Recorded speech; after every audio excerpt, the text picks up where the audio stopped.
हरि ओम। आत्मीय भक्तजनों, सब प्रेम जय श्री हरि।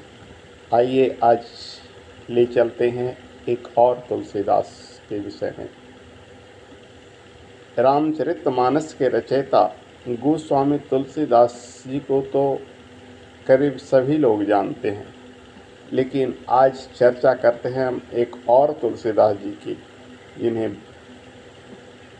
बहुत कम लोग जानते हैं। ये तुलसीदास जी उत्तर भारत के थे। यूपी में बांदा जिले में जन्म लिए थे, इसलिए इन्हें उत्तर भारत में लेते हैं। लेकिन वो तुलसीदास जी दक्षिण भारत के थे। ये तुलसीदास जी ब्राह्मण परिवार से जन्मे थे। वो तुलसीदास जी क्षत्रिय परिवार में जन्मे थे। एक गोस्वामी तुलसीदास जी ब्राह्मण थे, लेकिन वो दक्षिण भारत के तुलसीदास जी क्षत्रिय थे। कहते हैं कि तुलसीदास जी दोनों राम जी के ही भक्त थे। ये भी राम जी के भक्त थे, वो भी राम जी के भक्त थे। इन्हें भी रामायण प्रिय था, उन्हें भी रामायण प्रिय था।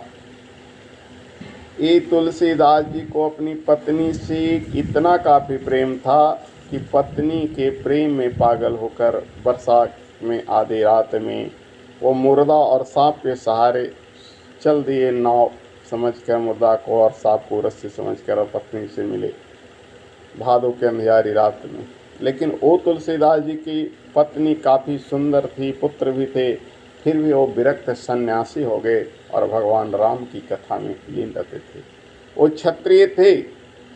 कथा इन तुलसीदास जी की करना पेशा था। ब्राह्मणों की वृत्ति होती है कथा करना और पैसा कमाना, लेकिन उस तुलसीदास जी की कथा पैसे के लिए नहीं होती थी, भगवान को रिझाने के लिए होती थी। वे क्षत्रिय थे, वीर थे, सुरमा थे। तलवार चलाना, भाला चलाना, धनुष बाण चलाना, इस सारे शस्त्र कलाओं में बहुत ही काफ़ी निपुण थे। फिर भी राम जी के अनन्य भक्त थे। जिस तरह से उनमें वीरता थी, उसी तरह से उनमें विद्वता भी कूट कूट कर भरी हुई थी। रामायण प्रायः उनके घरों में सुशोभित होता था, और सभी प्रकार की रामायण, वाल्मीकि रामायण, तुलसीकृत रामायण, अध्यात्म रामायण, इन सारे रामायणों का वो नित्य प्रायः पाठ किया करते थे और कथा करते थे। कथा करते करते वो भावुक इतने हो जाते थे कि मग्न हो जाते थे, बेसुध हो जाते थे कथा में, मानो जैसे टीवी सीरियल में या सामने वो दृश्य देख रहे हों। आज सुनाता हूँ कथा में ऐसे ही कुछ घटना घटित हुई।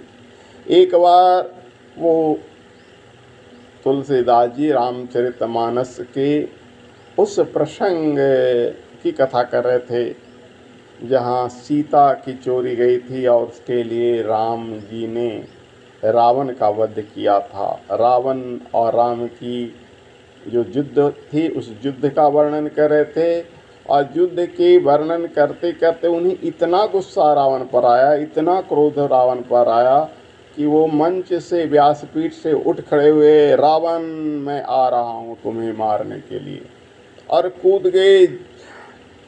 पागलों की तरह जनता जो भीड़ में खचाखच भरी हुई थी, प्रवचन सुनने वाली जनता, उस सब के सब देखते रहे कि गोस्वामी श्री तुलसीदास जी को क्या हुआ क्या हुआ।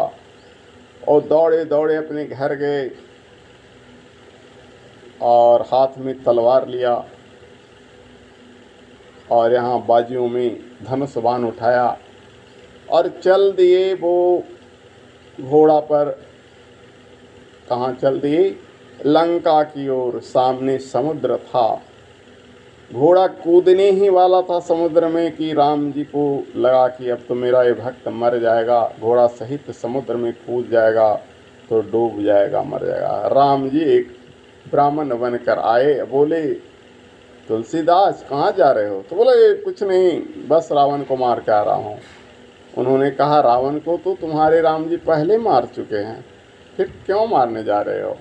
बोला कि नहीं नहीं, रावण को हम मार के आएंगे, तुम्हारी बात ब्राह्मण देवता बाद में सुनेंगे, पहले हमको रावण के मार के आने दो। बोले कह रही रावण तो मर गया है। बोले इस बात का क्या प्रमाण है? तो तुम्हें क्या प्रमाण चाहिए? तो मुझे सीता को लाना है, तो सीता जी को दिखा दो, और राम जी भी साथ हों। अब तो नहीं दिखाओगे पंडित जी तो हम तो घोड़ा सहित कूद ही जाएंगे, जो होगा सो देखा जाएगा, हम तो लंका जा रहे हैं, बस समुद्र पार कर जाएं या कूद कर मर जाएं। राम जी ब्राह्मण जो बने हुए थे राम रूप में आए, बगल में सीता भी और लक्ष्मण भी। घोड़ा से कूदे तुलसीदास जी और उनके चरणों में प्रणाम किए। राम जी ने कहा ब्रह्मद्रोही वर मांगो। तो तुलसीदास जी ने कहा कि प्रभु जब भी हमें आपकी दर्शन की इच्छा हो तो आप हमें दर्शन दे देना, जब भी मैं आपको बुलाऊं तो आ जाना। तो एक थे दक्षिण भारत के तुलसीदास जी।